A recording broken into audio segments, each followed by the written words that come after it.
Welcome to the Hyperpolyglot Activist. Learn languages, make a difference. My name is Dr. Carlos Yebra Lopez, and today I'm here to explain to you how to obtain an assistant professorship in the tenured track.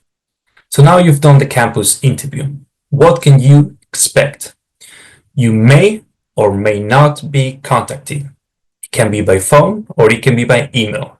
If it's good news, it should be by phone between 2 days from the campus interview and let's say 1 month.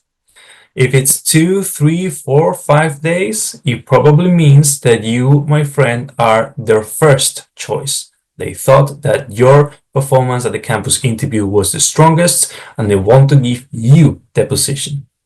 If, on the other hand, you are called, let's say, 3 weeks, 4 weeks later, hey, we went through your application and campus interview and we decided that you are the best candidate, this is probably not true. What they did instead is they called their first candidate 3 to 4 days later, they declined, then they called their second choice, they declined as well, and then here you are. They called their last choice, which is you, to hopefully accept the position that everybody else rejected. This is not necessarily bad. It means you were not their first choice, but it means that now they don't have a backup plan. If you don't accept, their search is going to fail. And this puts them in a very delicate position when it comes to asking for a new search the next year and any favors from the dean. So now you have some real leverage, meaning you can negotiate terms that are in your best interest from a stronger position than if you were the first candidate. If you were the first candidate and you say no, they still have backup plans, so you don't have such leverage. So now, assuming they contact you with the good news, they're going to call you unless you are in a remote location where they cannot contact you, in which case they'll send you an email, but typically they're going to call you. They will call you with enthusiasm, whether faked or real, we don't know, but it's going to be an enthusiastic call, and they will try you to accept on the spot. Don't. They're going to say, hey, we're so happy. We just can't wait to have you here. We would like to make you the offer. We thought you were the strongest candidate and this is the salary and these are the perks. Are you interested? I hope you are. And then you should say, well, thank you so much. I look forward to receiving the offer in Britain.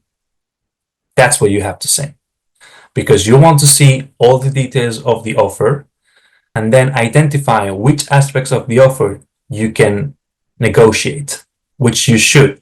You are expected to negotiate your offers in the US as opposed to the UK. So things that you can negotiate are as follows. If it's a private university, the first thing you should negotiate is the salary. Because it's private, salaries are not public, which means it's to the discretion of the university, which means they have some leeway, especially if it's a well-endowed university, if you know what I mean. So you should definitely ask for a 5 to 10% increase in the figure of salary that they gave you. If it's a public university, on the other hand, they have a range of salary for your position, which is pre-approved, and they cannot give you more than that. All you can do is to ask for the highest number within that range. So if they're paying from $75,000 to $80,000 per academic year, the most you can ask for is $80,000. You can be absolutely sure that they will not go over that and they cannot do that legally. So there's nothing you can do there.